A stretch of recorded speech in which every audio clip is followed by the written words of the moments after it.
ಎಲ್ರಿಗೂ ನಮಸ್ಕಾರ. ಸನಾತನ ಋಷಿ ಪರಂಪರೆಯಲ್ಲಿ ಇಂದು ಮೃಕಂಡು ಮಹರ್ಷಿಗಳ ಬಗ್ಗೆ ತಿಳಿಸ್ಕೊಡ್ತೀನಿ. ಮೃಗಶೃಂಗ ಅಂತ ಮಹರ್ಷಿ ಇರ್ತಾರೆ. ಅವರಿಗೆ ತನ್ನ ತಪಶಕ್ತಿಯಿಂದ ಅಕಾಲ ಮರಣಕ್ಕೀಡಾದ ಸುವೃತ್ತ ಅಂತಕ್ಕಂತಹ ಒಬ್ಬ ಸುಂದರಾಂಗಿಯನ್ನು ಮತ್ತು ಅವಳ ಗೆಳತಿಯರನ್ನು ಮರುಜೀವ ಪಡೆಯುವಂತೆ ಅನುಗ್ರಹ ಮಾಡ್ತಾನೆ. ಯಾರು? ಮೃಗಶೃಂಗ ಅಂತಕ್ಕಂಥ ಮಹರ್ಷಿ. ಅವನ ತಪಶಕ್ತಿಯಿಂದ ಇವರಿಬ್ಬರನ್ನು, ಸುವೃತ್ತ ಮತ್ತು ಅವಳ ಫ್ರೆಂಡ್ ಒಬ್ಬರು ಇರ್ತಾಳೆ, ಅವರಿಬ್ಬರನ್ನ ಸತ್ತೋಗಿರ್ತಕ್ಕಂತಹ ಅಕಾಲ ಮರಣಕ್ಕೀಡಾಗಿರ್ತಕ್ಕಂಥ ಅವರಿಬ್ಬರನ್ನ ಬದುಕಿಸ್ತಾನೆ. ಸುವೃತ್ತಳ ತಂದೆ ಸುಚಥ್ಯನಿಗೆ ಬಹಳ ಸಂತೋಷವಾಗುತ್ತೆ. ತನ್ನ ಮಗಳನ್ನು ಮೃಗಶೃಂಗ ಮಹರ್ಷಿಗೆ ಕೊಟ್ಟು ಮದುವೆ ಮಾಡಿಬಿಡ್ತಾನೆ. ಆ ಸಮಯಕ್ಕೆ ಸರಿಯಾಗಿ ಸುವೃತ್ತಳ ಸಖಿಯರು ಬಂದು ಮೃಗಶೃಂಗ ಮಹರ್ಷಿಯನ್ನು, ಮಹಾತ್ಮ, ನೀನು ನಮಗೆ ಪ್ರಾಣದಾನ ಮಾಡಿದಂದಿನಿಂದಲೂ ನೀನೇ ನಮ್ಮ ಪತಿ ಅಂತ ಹೇಳಿ ನಾವು ನಿರ್ಧಾರ ಮಾಡಿದ್ದೇವೆ. ನೀವು ನಮ್ಮನ್ನು ಕೂಡ ಕೈ ಹಿಡಿದ್ರೆ ನಿನಗೂ ಶ್ರೇಯಸ್ಸು ಲಭ್ಯವಾಗುತ್ತೆ. ನೀನು ನಮ್ಮನ್ನು ತಿರಸ್ಕರಿಸಿದ್ದೇ ಆದರೆ ನಾವು ನಮ್ಮ ಪ್ರಾಣಗಳನ್ನು ತೊರೆಯೋದು ಗ್ಯಾರಂಟಿ ಅಂತ ಹೇಳಿಬಿಡ್ತಾರೆ. ಇದರಿಂದ ಮೃಗಶೃಂಗ ಮಹರ್ಷಿಗೆ ಭಾಳ ಯೋಚನೆ ಆಗುತ್ತೆ. ಏನು ಮಾಡಲಿ, ಏನು ತೋಚುತ್ತಿಲ್ಲ ಅಂತ ಭಾಳ ಡೋಲಾಯಮಾನವಾಗಿರ್ತಕ್ಕಂಥ ಮನಸ್ಸಿನಿಂದ ಚಿಂತೆ ಮಾಡ್ತಿದ್ದಾಗ ಭಗವಾನ್ ವ್ಯಾಸ ಮಹರ್ಷಿಗಳು ಅವ್ರು ಬರ್ತಾರೆ ಅಲ್ಲಿಗೆ.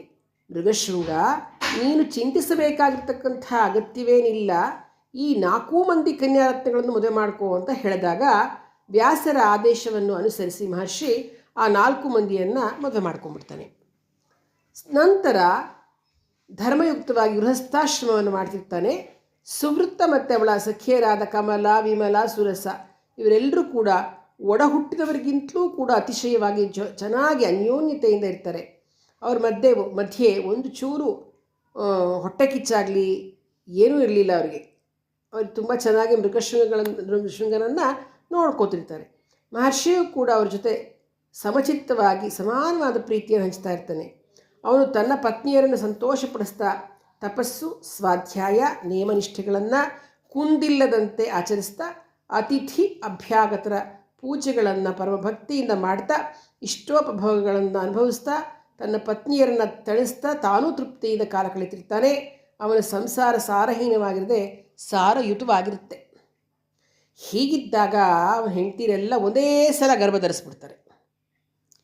ತರುವಿಗೆ ಕಾಯಿ ಅಂದ, ಗಿಡಕ್ಕೆ ಹೂವು ಅಂದ, ಹಸುವಿಗೆ ಕರು ಅಂದ ಅನ್ನೋ ಹಾಗೆ ಅದೇ ವಿಧವಾಗಿ ಅತಿಶಯವಾಗಿರ್ತಕ್ಕಂತಹ ರೂಪ ಸೌಭಾಗ್ಯವತಿಯರೂ ಆಗಿರ್ತಕ್ಕಂತಹ ಪತಿಸೇವಾಪರಾಯಣರು, ವಿನಯ ಸುಶೀಲರೂ ಆಗಿರ್ತಕ್ಕಂತಹ ಯುವತಿಯರಿಗೆ ಏನು ಬಹಳ ಚೆನ್ನಾಗಿರ್ತಕ್ಕಂತಹ ಗಂಡು ಮಗುವನ್ನು ಪಡೆಯೋದೊಂದೇ ಆಸಕ್ತಿ ಆಸೆ ಆಗಿತ್ತು.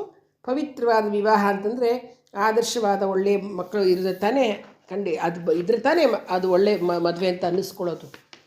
ಸರಿ, 9 ತಿಂಗಳಾಯಿತು. ಸುವೃತ್ತಳಿಗೆ ಒಬ್ಬ ಸುಪುತ್ರ ಹುಟ್ಟಿದ.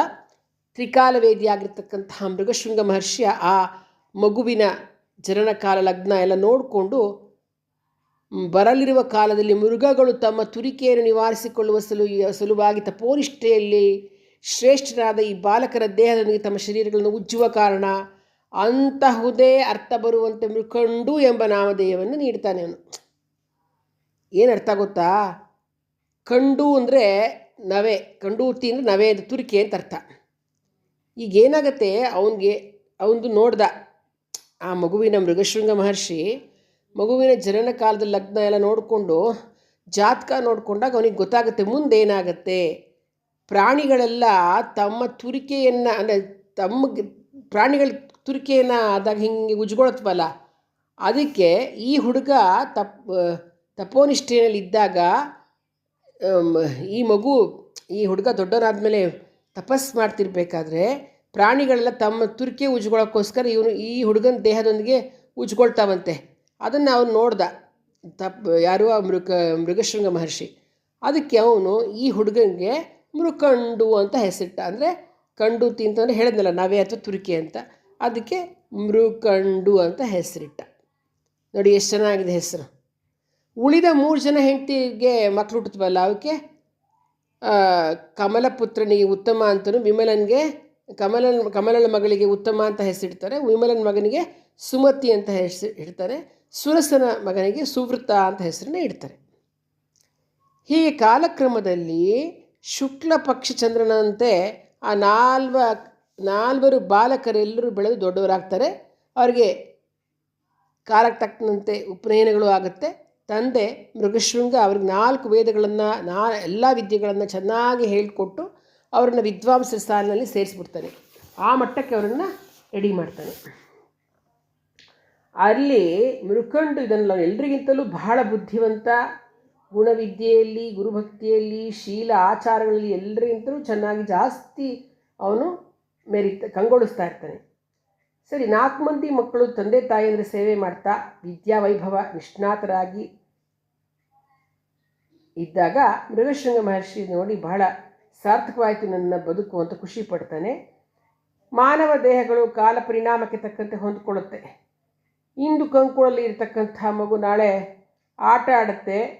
ಆಮೇಲೆ ಅವನು ದೊಡ್ಡವನಾದಮೇಲೆ ಅವನಿಗೆ ಮದುವೆ ಮಕ್ಕಳು ಅಂತ ಸಂಸಾರದಲ್ಲಿ ಆಸಕ್ತನಾಗ್ತಾನೆ. ಆ ಕಡೆಗೆ ಆ ಹುಡುಗನೇ ನಾಳೆ ವಯಸ್ಸಾದ ಮೇಲೆ ಮುದುಕನೂ ಆಗಿ ಜೀವನ ನಡೆಸಬೇಕಾಗುತ್ತೆ. ಇವೆಲ್ಲ ಒಬ್ಬ ಮನುಷ್ಯನ ಒಂದು ಬೆಳವಣಿಗೆ ಅಂತ ಹೇಳಬಹುದಲ್ವಾ. ಇಂತಹ ಚೆನ್ನಾಗಿರ್ತಕ್ಕಂಥ ಮನುಷ್ಯ ನಾಳೆ ಹೊತ್ತಿಗೆ ಅವನು ಅಸಹ್ಯವಾಗಿ ನೆರೆಗೂದಲಾಗಿ ಅವನು ಏನು ಕಪ್ಪು ಕೂದಲುಗಳಿಂದ ಶೋಭಿಸ್ತಾ ಇರೋನು ಸ್ವಲ್ಪ ವರ್ಷಗಳ ನಂತರ ಅವನು ಬಿಳಿ ಕೂದಲಾಗಿ ಚೆನ್ನಾಗೇ ಕಾಣಿಸಲ್ಲ. ಇದೆಲ್ಲ ಗೊತ್ತಾಯಿತು. ಇದೆಲ್ಲ ನಿಜವಾದ ವಿಷಯನೇ ಇದು. ಆ ಮೃಗಶೃಂಗ ತನ್ನ ಮಕ್ಕಳಿಗೆ ನನ್ನ ಟೈಮ್ ಆಯಿತು, ಈಗ ವಿವಾಹ ಸಮೀಪಿಸಿದೆ, ಅವ್ರಿಗೆಲ್ಲ ಮದುವೆ ಮಾಡಬೇಕು ಅಂತ ಯೋಚನೆ ಮಾಡ್ತಾನೆ. ನನಗೆ ವಯಸ್ಸಾಗ್ತಾ ಇದೆ, ನಾನು ಮಕ್ಕಳಿಗೆ ಮದುವೆ ಮಾಡಿಬಿಡ್ಬೇಕು ಅಂತ. ಸರಿ, ಇವರೆಲ್ರಿಗೂ ಮದುವೆ ಮಾಡಿ ನಾನು ಅವ್ರನ್ನ ಗೃಹಸ್ಥರನ್ನಾಗಿ ಮಾಡೋದು ಸರಿ ಅಂತ ಅನಿಸಿ, ಕಾಂಕ್ಷ ಅಂತಂದರೆ ಕೋರಿಕೆ, ಅದು ಮಾನವರ ಸಹಜ ಸ್ಥಿತಿ. ಅದು ಅವರ ಕೋರಿಕೆಗಳು ವಿಚಿತ್ರವಾಗಿರುತ್ತೆ ಮನುಷ್ಯರದು. ಅವರ ಅಪೇಕ್ಷೆಗಳು ಅಷ್ಟು ಎಣಿಕೆ ಇಲ್ಲದಷ್ಟು. ಮಕ್ಕಳಿಗಿದ್ರೆ ಮಕ್ಕಳಿಗಾಗಿ ಕೇಳ್ಕೋತಾರೆ. ಹುಟ್ಟಿದ ಮಕ್ಕಳು ದೊಡ್ಡವರಾದ್ಮೇಲೆ ವಿದ್ಯಾಬುದ್ಧಿ ಕಲಿಬೇಕು ಚೆನ್ನಾಗಿ ಅಂತ ಕೋರ್ಕೋತಾರೆ. ಆಮೇಲೆ ಮಕ್ಕಳಿಗೆ ಮದುವೆ ಮಾಡಬೇಕು, ಸೊಸೆ ನೋಡಬೇಕು ಅಂತ ಆಸೆ, ಅಳಿಯನ್ ನೋಡಬೇಕು ಅಂತ ಆಸೆ, ಅದು ಆದಮೇಲೆ ಮೊಮ್ಮಕ್ಕಳು ಹುಟ್ಟಬೇಕು ಅಂತ ಆಸೆ, ಅದರಲ್ಲೂ ಸೊಸೆ ಹೊಟ್ಟೆಯಲ್ಲಿ ಒಂದು ಗಂಡು ಮಗು ಹುಟ್ಟಬೇಕು, ನಮ್ಮ ವಂಶವನ್ನು ಬೆಳಗ್ತಕ್ಕಂಥದ್ದು ಅನ್ನೋದು ಆಸೆ. ಈ ರೀತಿ ಒಂದ ನಮ್ಮ ಆಸೆ ಹ್ಯೂಮನ್ ಮೈಂಡ್ಸ್ ಆರ್ ಅನ್ಲಿಮಿಟೆಡ್ ಅನ್ನೋಂಗೆ ಒಂದಾದ್ಮೇಲೆ ಹುಟ್ಟುತ್ತಾನೇ ಇರುತ್ತೆ ಆಸೆ. ಇದೇ ನಮ್ಮ ಮನುಷ್ಯನ ಆಸೆಗಳ ಒಂದು ಆಸೆ ಆಕಾಂಕ್ಷೆಗಳ ವಿನ್ಯಾಸ ಅಂತಲೇ ಹೇಳಬಹುದು. ಸರಿ, ಮೃಕಂಡು ಒಂದು ಯುಕ್ತ ವಯಸ್ಸು ಬರುತ್ತೆ ಅವನಿಗೆ. ಅವನು ಮುದ್ಗಲ ಮಹರ್ಷಿಯ ಮಗಳಾಗಿರ್ತಕ್ಕಂಥ ಮರುದ್ವತಿ ಎಂಬ ಕನ್ಯೆಯ ಮೇಲೆ ಮೋಹ ಪರವಶನಾಗ್ತಾನೆ. ಮುದ್ಗಲ ಮಹರ್ಷಿಯು ಕೂಡ ಬಹಳ ಸಂತೋಷವಾಗಿ ಈ ಮದುವೆಗೆ ಅವನು ಒಪ್ಪಿಗೆ ಸೂಚಿಸ್ತಾನೆ. ನಂತರ ಒಂದು ಶುಭ ಲಗ್ನದಲ್ಲಿ ಅವರಿಬ್ಬರದು ಮದುವೆ ಆಗುತ್ತೆ ವೈಭವವಾಗಿ. ಅದೇ ರೀತಿ ಮೃಗಶೃಂಗ ಮಹರ್ಷಿ ಉಳಿದ 3 ಜನಗಳಿಗೂ ಕ್ರಮವಾಗಿ ಕಣ್ವ ಮಹರ್ಷಿಯ ಮಗಳಾಗಿರ್ತಕ್ಕಂತಹ ಕುಶಲನ್ನ ಉತ್ತಮನಿಗೆ, ಸುಮತಿ ಮಹರ್ಷಿಯ ತನಿಯಳಾಗಿರ್ತಕ್ಕಂಥ ಸತ್ಯಳೆಂಬ ಕನ್ಯೆಯನ್ನು ಸುಮತಿಗೂ, ಪೃಥು ಎಂಬುವನ ಮಗಳಾಗಿರ್ತಕ್ಕಂತಹ ಪ್ರಿಯಂವದ ಎಂಬ ಸುಂದರಾಂಗಿಯನ್ನು ಸುವೃತನಿಗೂ ಕೊಟ್ಟು ಮದುವೆ ಮಾಡಿ ಮುಗಿಸ್ತಾನೆ. ಇವರೆಲ್ಲರೂ ಕೂಡ ಗೃಹಸ್ಥಾಶ್ರಮವನ್ನು ಸ್ವೀಕಾರ ಮಾಡಿ ತುಂಬ ಚೆನ್ನಾಗಿ ಕೀರ್ತಿವಂತರಾಗಿ ಬಾಳ್ತಾ ಇರ್ತಾರೆ. ಹೀಗಿರಬೇಕಾದ್ರೆ ಮೃಕಂಡು ಬಿಟ್ಟು ಉಳಿದವರೆಲ್ಲರಿಗೂ ಕೂಡ ಸಂತಾನ ಭಾಗ್ಯ ಲಭ್ಯವಾಗುತ್ತೆ. ಮೃಕಂಡಿಗಾಗಿರಲಿಲ್ಲ. ಮೃಗಶೃಂಗ ತನ್ನ ಮಕ್ಕಳು ಸೊಸೆಯಂದರ ಮೇಲೆ ಸಂಸಾರ ಬಾಧ್ಯತೆಯನ್ನು ಹೊರಿಸಿ ತನ್ನ ಪತ್ನಿ ಜೊತೆ ತಪೋನಿಷ್ಠನಾಗಿ ಯಾತ್ರೆಗಳನ್ನು ಮಾಡ್ತಾ ವಾನಪ್ರಸ್ಥಾಶ್ರಮವನ್ನು ಸ್ವೀಕರಿಸ್ತಾನೆ. ಕಡೆ ಕಾಲದಲ್ಲಿ ಮೋಕ್ಷಾಸಕ್ತನಾಗಿ ಅವನು ಭಗವಂತನಲ್ಲಿ ಐಕ್ಯನಾಗ್ತಾನೆ. ಸರಿ, ಮೃಕಂಡುವಿಗೆ ಮಕ್ಕಳಾಗಲಿಲ್ವಲ್ಲ, ಆ ಸಂತಾನವಿಲ್ಲ ಅಂತಕ್ಕಂತಹ ದುಗಡದಿಂದ ಮೃಕಂಡು ತನ್ನ ಹೆಂಡತಿ ಜೊತೆ ತಾಯಿಂದ್ರನ್ನು ಕರೆದುಕೊಂಡು ತೀರ್ಥಯಾತ್ರೆಗಳಿಗೆ ಹೋಗ್ತಾನೆ. ಕ್ರಮವಾಗಿ ಅವನು ವಿಶ್ವನಾಥನ ನೆಲೆ ಬೀಡಾಗಿರ್ತಕ್ಕಂತಹ ಕಾಶಿ ಪಟ್ಟಣಕ್ಕೆ ಬಂದು ಸೇರ್ಕೋತಾನೆ. ಅಲ್ಲಿ ಗಂಗಾ ತೀರ್ಥದಲ್ಲಿ ಸ್ನಾನ ಮಾಡಿ ಢುಂಡಿ ವಿಘ್ನೇಶ್ವರನ ಸನ್ನಿಧಿಯಲ್ಲಿ ತನ್ನ ಹೆಸರಿಂದ ಒಂದು ಶಿವಲಿಂಗವನ್ನು ಪ್ರತಿಷ್ಠಾಪನೆ ಮಾಡ್ತಾನೆ. ಅದೇ ರೀತಿಯಾಗಿ ಅವನ ತಾಯಂದರೂ ಕೂಡ ತಮ್ಮ ಹೆಸರಿನಲ್ಲಿ ಸುವೃತೇಶ್ವರ, ಕಮಲೇಶ್ವರ, ವಿಮಲೇಶ್ವರ, ಸುರಸೇಶ್ವರ ಅಂತ ಶಿವಲಿಂಗಗಳನ್ನು ಪ್ರತಿಷ್ಠೆ ಮಾಡ್ತಾರೆ. ಮೃಕಂಡನೂ ಅಷ್ಟೇ ಅವನ ಹೆಸರಿನಲ್ಲಿ ಅದಕ್ಕೆ ಬರೋದು ಈಶ್ವರನ ಲಿಂಗದಲ್ಲಿ. ಮೃಕಂಡು ಹೆಂಡತಿ ಮರುದ್ವತಿಯೂ ಕೂಡ ತನ್ನ ಹೆಸರಿನಲ್ಲಿ ಮರುದ್ವತೀಶ್ವರ ಅನ್ನೋ ಶಿವಲಿಂಗ ಪ್ರತಿಷ್ಠಾಪಿಸ್ತಾಳೆ. ಇವರೆಲ್ಲ ಬಹಳ ಭಕ್ತಿ ಶ್ರದ್ಧೆಗಳಿಂದ ಪ್ರತಿಷ್ಠಾಪವಾಗಿರ್ತಕ್ಕಂಥ ಶಿವಲಿಂಗಗಳು ಅನಂತ ಶಕ್ತಿಯಿಂದ ಕೂಡಿ ಭಕ್ತರ ಇಷ್ಟಾರ್ಥಗಳನ್ನು ಈಡೇರಿಸಿದ ವಿಖ್ಯಾತಿ ಹೊಂದುತ್ತವೆ. ಮೃಕಂಡೇಶ್ವರ ಅವನು ಲಿಂಗವನ್ನು ಸ್ಥಾಪಿಸಿರ್ತಾನಲ್ಲ, ಅದು ಎಲ್ಲ ಕಾರ್ಯಸಿದ್ಧಿಯನ್ನು ಉಂಟು ಮಾಡುತ್ತೆ. ಸುವೃತ್ತೇಶ್ವರ ಲಿಂಗ ದರ್ಶನದಿಂದ ಒಳ್ಳೆಯ ನಡತೆ, ಸರ್ವ ಕಾರ್ಯಗಳಲ್ಲಿ ವಿಘ್ನವಿಲ್ಲದರೂ ಉಂಟಾಗುತ್ತೆ. ಕಮಲೇಶ್ವರ ದರ್ಶನದಿಂದ ಸಕಲ ಕಾರ್ಯಸಿದ್ಧಿಯೂ, ವಿಮಲೇಶ್ವರ ಲಿಂಗ ದರ್ಶನದಿಂದ ನಿರ್ಮಲ ಜ್ಞಾನವು, ಮರುದ್ವತೀಶ್ವರರ ದರ್ಶನದಿಂದ ಜನ್ಮರಾಹಿತ್ಯವೂ ಸಂಭವಿಸುತ್ತಂತೆ. ಈ ರೀತಿಯಾಗಿ ಮೃಕಂಡು ಮಹರ್ಷಿ ಕಾಶಿ ಕ್ಷೇತ್ರದಲ್ಲಿ ತನ್ನ ಪರಿವಾರದೊಡನೆ ಒಡಗೂಡಿ 1 ವರ್ಷಗಳ ಕಾಲ ಶಿವನಿಗೆ ಪ್ರೀತಿಯಾಗಿ ಕಠೋರ ತಪಸ್ಸು ಮಾಡ್ತಾನೆ. ಹಾಗಿದ್ದಾಗ ಒಂದು ದಿವಸ ಮೃಕಂಡುವಿನ ವೃದ್ಧ ತಾಯಿಯಂದ್ರೆಲ್ಲ ಕಾಶಿ ವಿಶ್ವೇಶ್ವರನಿಗೆ ಪ್ರದಕ್ಷಿಣೆಗಳನ್ನು ಮಾಡ್ತಿರ್ಬೇಕಾದ್ರೆ ನಿತ್ರಾಣದಿಂದ ಬಿದ್ದು ಹೋಗ್ತಾರೆ. ಒಡನೆ ಅವರು ಹಸುನಿಗೆ ಬಿಡ್ತಾರೆ. ಆ ಸಮಯದಲ್ಲಿ ಅವರಿಗೆ ವಿಶ್ವನಾಥ ದರ್ಶನವಿತ್ತು. ತಾರಕ ಮಂತ್ರವನ್ನು ಉಪದೇಶ ಮಾಡಿ ಅವರನ್ನು ಕೈಲಾಸಕ್ಕೆ ಕರ್ಕೊಂಡು ಹೊರಟೋಗ್ತಾನೆ. ಮೃಕಂಡು ತಾಯಂದ್ರಿಗೆ ಊರ್ಧ್ವದೈಹಿಕ ಕ್ರಿಯೆಗಳನ್ನೆಲ್ಲ ಮಾಡಿ ಶಾಸ್ತ್ರವಿಧಿಯನ್ನು ಅನುಸರಿಸಿ ಅವರನ್ನು ತಾನು ಮಾತೃಋಣದಿಂದ ವಿಮುಕ್ತನಾಗ್ತಾನೆ. ನಂತರ ಮರುದ್ವತಿ ಮೃಕಂಡರು ಕಾಶಿಯಲ್ಲೇ ಇದ್ದು ನಿತ್ಯವೂ ಗಂಗಾ ಸ್ನಾನ ಮಾಡ್ತಾ ವಿಶ್ವೇಶ್ವರನ ಕುರಿತು ತಪೋದೀಕ್ಷೆಯಲ್ಲಿ ಇರ್ತಾರೆ. ಸ್ವಲ್ಪ ಕಾಲ ಆದಮೇಲೆ ವಿಶ್ವನಾಥ ಪ್ರತ್ಯಕ್ಷನಾಗಿ ವರ ಕೇಳು ಅಂತ ಕೇಳ್ತಾನೆ.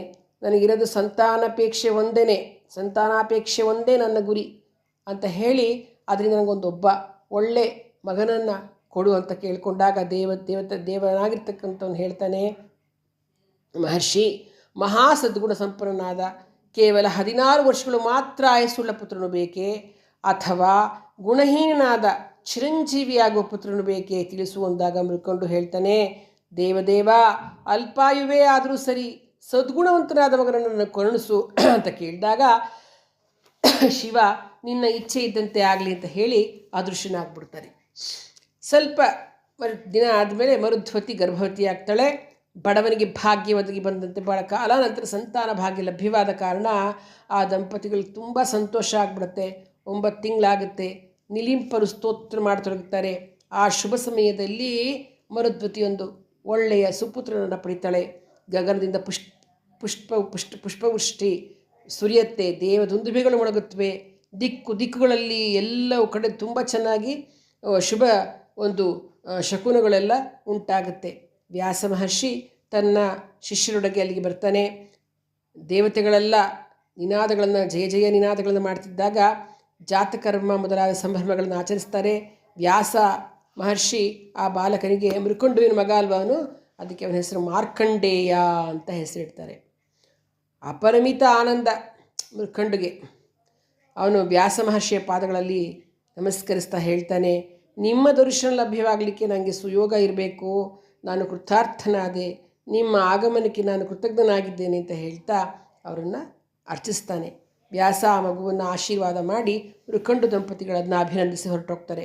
ಮಾರ್ಕಂಡೇಯ ಒಳ್ಳೆ ಬಾಲಚಂದ್ರ ಹೇಗೆ ಬೆಳೀತಾನೋ ಹಾಗೆ ಚೆನ್ನಾಗಿ ಬೆಳ್ಕೊಳ್ತಾ ಹೋಗ್ತಾನೆ. 5ನೇ ವರ್ಷ ಶುರುವಾಗುತ್ತೆ. ತಂದೆ ಅವನಿಗೆ ಉಪನಯನವನ್ನು ಮಾಡಿ ವೇದಾಂಗಗಳನ್ನು ಬೋಧಿಸ್ತಾನೆ. ಜನ್ಮಗಳ ಸಂಸ್ಕಾರವು ಅನ್ನೋ ಹಾಗೆ ಆ ಬಾಲಕ ಸಮಸ್ತ ವೇದಶಾಸ್ತ್ರಗಳನ್ನು ಭಾಳಷ್ಟು ಸ್ವಲ್ಪ ಸಮಯದಲ್ಲೇ ಕಲ್ತ್ಕೊಂಡ್ಬಿಡ್ತಾನೆ. ಆದರೆ ಕಾಲ ಭಾಳ ವೇಗವಾಗಿ ಓಡ್ತಿರುತ್ತೆ. ಮಾರ್ಕಂಡೇಯ 16ನೇ ವರ್ಷಕ್ಕೆ ಬರ್ತಾನೆ. ಮರುದ್ವತಿಗೆ ಮತ್ತು ಮೃಕಂಡುಗೆ ಕಣ್ಣೀರು ಕಡಲಾಗೋ ಹಾಗೆ ಅಳೋಕ್ಕೆ ಶುರು ಮಾಡಿಬಿಡ್ತಾರೆ. ಭಾಳ ಭಯಭೀತರಾಗಿರ್ತಾರೆ. ಯಾವಾಗ ಆ ಮಾರ್ಕಂಡೇಯ ಹೋಗ್ಬಿಡ್ತಾನೋ ಅಂತ ಅವ್ರಿಗೆ ತುಂಬ ಬೇಜಾರಾಗ್ಬಿಡುತ್ತೆ. ಯಾಕೆ ಇವ್ರ ಹತ್ರ ಅಳ್ತಿದ್ದಾರೆ ಅಂತ ಆ ಮಾರ್ಕಂಡೇಯನಿಗೆ ಗೊತ್ತೇ ಆಗೋದಿಲ್ಲ. ಅವನಿಗೆ ಪಾಪ ತಂದೆ ತಾಯಿ ಹತ್ರ ಬರ್ತಾನೆ. ನಿಮ್ಮ ಈ ಶೋಕಕ್ಕೆ ಕಾರಣವೇನು ಕೇಳಿ ಅಂದಾಗ ಏನು ಹೇಳೋಕ್ಕೂ ಅವ್ರಿಗೆ ಆಗ್ತಾ ಇಲ್ಲ. ಮೃಕಂಡುವಿನ ಗಂಟಲು ಗದ್ಗದವಾಗುತ್ತೆ. ತಡವರಿಸ್ತಾ ಮಾರ್ಕಂಡೇಯನಿಗೆ ತನ್ನ ಜನ್ಮ ವಿಚಾರವನ್ನು ಕುರಿತು ಯಥಾವತ್ತಾಗಿ ವಿವರಿಸ್ತಾನೆ. ಮಾರ್ಕಂಡೇಯನಿಗೆ ಸ್ವಲ್ಪವೂ ವಿಚಲಿತ ಆಗೋದಿಲ್ಲ. ಅವನ ಧೈರ್ಯದಿಂದನೇ ಇರ್ತಾನೆ. ಅವನಿಗೆ ನಗುನು ಬರುತ್ತೆ. ಅಪ್ಪ, ನೀವು ವ್ಯಥೆಗೊಳಗಾಗಬೇಡಿ. ಪರಮೇಶ್ವರನ ವರಪ್ರಸಾದದಿಂದ ಜನಿಸಿರ್ತಕ್ಕಂಥ ನಾನು ಆ ಶಿವಶಂಕರನನ್ನೇ ಪ್ರಾರ್ಥಿಸಿ ಮೃತ್ಯುವನ್ನು ಗೆಲ್ತೇನೆ. ನನ್ನನ್ನು ಹರಿಸಿರಿ ಅಂತ ಹೇಳಿ ನಮಸ್ಕರಿಸ್ತಾನೆ. ಎದೆಗುದಿಯಿಂದ ಬಾಧೆಗೀಡಾದ ಆ ದಂಪತಿಗಳು ತಮ್ಮ ಮಗನನ್ನು ಅಪ್ಪಿಯು ಮುದ್ದಾಡಿ, ಕಂದ ನಿನ್ನ ಮಾತು ಸತ್ಯವಾಗಲಿ, ಹೋಗ್ಬಾಪ್ಪ ಅಂತ ಕಳಿಸ್ಕೊಡ್ತಾರೆ. ಆಗ ಆ ಪರಶಿವನ ಅದ್ಭುತ ಮಹಿಮೆಯನ್ನು ಎಣಿಸ್ಲಿಕ್ಕೆ ಸಾಧ್ಯವೇ? ಕಾಲಪಾಶದಿಂದ ಕಟ್ಟಲ್ಪಟ್ಟು ಶ್ವೇತಕೇತುವನ್ನು ರಕ್ಷಿಸಿದನಲ್ವೇ ಅವನು. ಪ್ರಳಯಾಗ್ನಿಯಂತೆ ಪ್ರಜ್ವಲಿಸುತ್ತ ಕಾಲಕೂಟ ವಿಶ್ವವನ್ನು ಪಾನ ಮಾಡಿ 3 ಲೋಕಗಳನ್ನು ಕಾಪಾಡಿದನಲ್ವೇ ನಮ್ಮ ಈಶ್ವರ. ತನ್ನ ಅಂಗಾಲಿನಿಂದ ಮೃತ್ಯುವನ್ನು ಒದ್ದು ಶಿಲಾದನ ಮಗನನ್ನು ಪೊರೆದನಲ್ವೇ ಅವನು. ಕುತಂತ್ರಿಯಾದ ಜಾಲಂಧರನ ಉಸಿರನ್ನು ಅಡಗಿಸಿ ದೇವತೆಯರನ್ನು ಪಾಲಿಸಿದನಲ್ಲವೇ ಶಿವ. ಇಷ್ಟು ಬಾಣದಿಂದ ತ್ರಿಪುರಾಸುರ ಸಂಹಾರವನ್ನು ಕೈ ಮಾಡಿ ಸಾಧು ಸಜ್ಜನನ್ನು ಕಾಪಾಡಿದ್ದನಲ್ಲವೇ. ಮಗು, ದರ್ಪ ಗರ್ವ ಅಜ್ಞಾನಗಳೆಂಬ ದುಷ್ಟಗುಣಗಳನ್ನು ವಿಧ್ವಂಸಗೊಳಿಸತಕ್ಕಂತಹ ಮದನಾರಿಯಾಗಿರ್ತಕ್ಕಂತಹ ಇಂದುಶೇಖರನ ಶರಣು ಹೋಗು, ಆ ಶಂಕರನೇ ನಿನಗೆ ರಕ್ಷಕನಾಗಲಿ ಅಂತ ಹೇಳಿ ಆಶೀರ್ವಾದ ಮಾಡ್ತಾರೆ. ಮಾರ್ಕಂಡೇಯ ಈ ರೀತಿಯಾಗಿ ತನ್ನ ಮಾತಾಪಿತೃಗಳ ಆಶೀರ್ವಾದ ವಚನಗಳನ್ನು ಕೇಳಿ ದಕ್ಷಿಣ ಸಮುದ್ರ ತೀರದಲ್ಲಿ ತನ್ನ ಹೆಸರಿನಿಂದ ಶಿವಲಿಂಗವನ್ನು ಪ್ರತಿಷ್ಠಾಪನೆ ಮಾಡ್ತಾನೆ. ನಿತ್ಯವೂ ಮಾಘ ಮಾಸದ ಪ್ರಾತಃ ಕಾಲದಲ್ಲಿ ಸ್ನಾನ ಮಾಡ್ತಾ ತ್ರಿಕಾಲಗಳಲ್ಲಿಯೂ ಪೂಜೆ ಮಾಡ್ತಿದ್ದ. ಪೂಜೆಯಾದ ನಂತರ ಆನಂದದಿಂದ ಮೈಪುಳಿಕತನವಾಗಿದ್ದಾಗ ಸ್ತೋತ್ರಗಾನಗಳನ್ನು ನಾಟ್ಯ ಮಾಡ್ತಿರ್ತಾನೆ. ಅದೇ ವೇಳೆಗೆ ಸರಿಯಾಗಿ ಅವನ ಆಯಸ್ಸು ಮುಗ್ದೋಗ್ಬಿಟ್ಟಿರುತ್ತೆ. ಮಹಾಭಯಂಕರ ಕೋರೆ ದಾಡಗಳಿಂದ ಬೆಟ್ಟದ ಗಾತ್ರದ ದೇಹಗಳಿಂದ ಕಪ್ಪು ಬಣ್ಣದಿಂದ ಕೂಡಿದವರಾಗಿ ಬೆಂಕಿಯನ್ನು ಉಗುಳುತ್ತಿದ್ದ ಕಣ್ಣುಗಳನ್ನು ಹೊಂದಿದ್ದ ಯಮಭಟರಿಂದ ಪರಿವೃತನಾದ ಯಮರಾಯ ಅವನು ಬಂದು ತನ್ನ ಕಾಲಪಾಶವನ್ನು ಮಾರ್ಕಂಡೇಯ ಕಂಠಕ್ಕೆ ಬಿಗಿತಾನೆ. ಆಗ ತಕ್ಷಣವೇ ಶಿವಲಿಂಗವನ್ನು ಬಿಗಿದಪ್ಪಿದ ಮಾರ್ಕಂಡೇಯ, ಆರ್ಯ, ಶಿವಪೂಜೆಯಲ್ಲಿ ನಿರತನಾಗಿದ್ದೇನೆ, ಪೂಜೆ ಮುಗಿಯುವರು ಕಾದ್ಕೊಂಡಿರು, ಆನಂತರ ನಾನೇ ನಿನ್ನ ಬಳಿಗೆ ಬರುತ್ತೇನೆ ಅಂತ ಹೇಳ್ತಾನೆ. ಯಮದೇವನ ಘಾಗೈಸಿ ನಗ್ತಾನೆ. ಎಲ್ಲವೋ ಮೂರ್ಖ, ಕಾಲ ಬಂದು ಆಸನ್ನವಾಗುವ ಮುನ್ನವೇ ನಿನ್ನ ಕಾರ್ಯಗಳನ್ನು ಮಾಡಿ ಮುಗಿಸಬೇಕೇ ವಿನಃ ಈ ಯಮಧರ್ಮನು ನಿನ್ನ ಕೆಲಸಗಳನ್ನು ನೋಡ್ತಾ ನಿಂತಲಿಕ್ಕೆ ಸಾಧ್ಯ ಆಗಲ್ಲ. ಮಾನವನು ತನ್ನ ಎಳೆಯ ಪ್ರಾಯದಿಂದಲೇ ಧರ್ಮವನ್ನು ಆಚರಿಸುವುದೇ ಲೇಸು. ಹಾಗಲ್ಲದೆ ಮುದಿ ವಯಸ್ಸಿನಲ್ಲಿ ಪ್ರಾರಂಭ ಮಾಡಿದವನು ಕೃತಕೃತ್ಯನಾಗಲು ಸಾಧ್ಯವೇ? 8 ತಿಂಗಳ ಕಾಲ ಶ್ರಮವಹಿಸಿ ಕೆಲಸ ಮಾಡಿದಾಗ ಮಾತ್ರ 4 ತಿಂಗಳು ಹಾಯಾಗಿ ಸುಖವಾಗಿರಬಲ್ಲನು.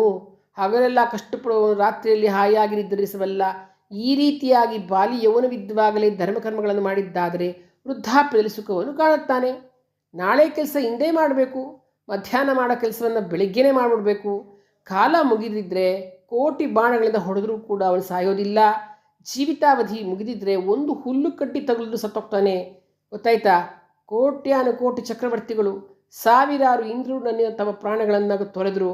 ಹಾಗಿರುವಾಗ ನೀನು ನನಗೊಂದು ಲೆಕ್ಕವೇ ಅಂತ ಹೇಳಿ ಗಜಿಸ್ತಾನೆ. ಆಗ ಮಾರ್ಕಂಡೇಯ ಹೇಳ್ತಾನೆ, ಎಲ್ಲವೋ ಯಮರಾಯನೇ, ಶಂಕರ ಸ್ತೋತ್ರಕ್ಕೆ ಅಡಚಣೆಯನ್ನುಂಟು ಮಾಡುವವನು ಸಾವನ್ನಪ್ಪುತ್ತಾನಷ್ಟೇ. ಇನ್ನೂ ಕೇಳು, ಶಿವಭಕ್ತರಿಗೆ ಶಿವನೇ ಅಧಿಕಾರಿಯಾಗಿರ್ತಾನೆ ಹೊರತು ನೀನಲ್ಲ. ಶಿವಭಕ್ತರಿಗೆ ಎಂದೂ ಆಪತ್ತುಗಳು ಬರಲ್ಲ. ಶಂಕರನ ಕಿಂಕರನನ್ನು ಮುಟ್ಟಲು ಬ್ರಹ್ಮಾದಿಗಳಿಗೂ ಶಕ್ಯವಾಗದು, ಹೋಗು ಅಂದ್ಬಿಡ್ತಾನೆ. ಯಮನ್ಗೆನೇ ಹೇಳಿ ಕಳಿಸ್ಬಿಡ್ತಾನೆ ಮಾರ್ಕಂಡೇಯ. ಆ ಬಾಲಕನ ವಾಕ್ಯಗಳನ್ನು ಕೇಳಿದ ಯಮ ಉರಿದು ಹೋಗ್ಬಿಡ್ತಾನೆ. ಅವನನ್ನು ನುಂಗೋ ಹಾಗೆ ತನ್ನ ಬಾಯಿ ದೊಡ್ಡದು ಮಾಡಿದಾಗ ಆ ಕ್ಷಣದಲ್ಲಿ ಲಿಂಗದಿಂದ ಶಿವ ಆವಿರ್ಭವಿಸಿ ತನ್ನ ಅಂಗಾಲಿನಿಂದ ಯಮನನ್ನು ಒದ್ದು ಬಿಡ್ತಾನೆ. ಆ ಏಟಿಗೆ ಯಮರಾಯ ಒಂದು ಗಾವುದ ದೂರದಲ್ಲಿ ಹೋಗಿ ಬೀಳ್ತಾನೆ. ಆಗ ಶಿವನನ್ನು ಸ್ತುತಿ ಮಾಡ್ತಾನೆ ಮಾರ್ಕಂಡೇಯ. ಅತ್ಯಂತ ಭಕ್ತಿ ಸಂಪನ್ನನಾಗಿ ಸಂಭ್ರಮಾಶ್ಚರ್ಯದಿಂದ ಪರಮೇಶ್ವರನ ಕುರಿತು ಈ ರೀತಿ ಹೇಳ್ತಾನೆ. ಚಂದ್ರಶೇಖರ ಚಂದ್ರಶೇಖರ ಚಂದ್ರಶೇಖರ ಪಾಹಿ ಮಾಂ, ಚಂದ್ರಶೇಖರ ಚಂದ್ರಶೇಖರ ಚಂದ್ರಶೇಖರ ರಕ್ಷ ಮಾಂ.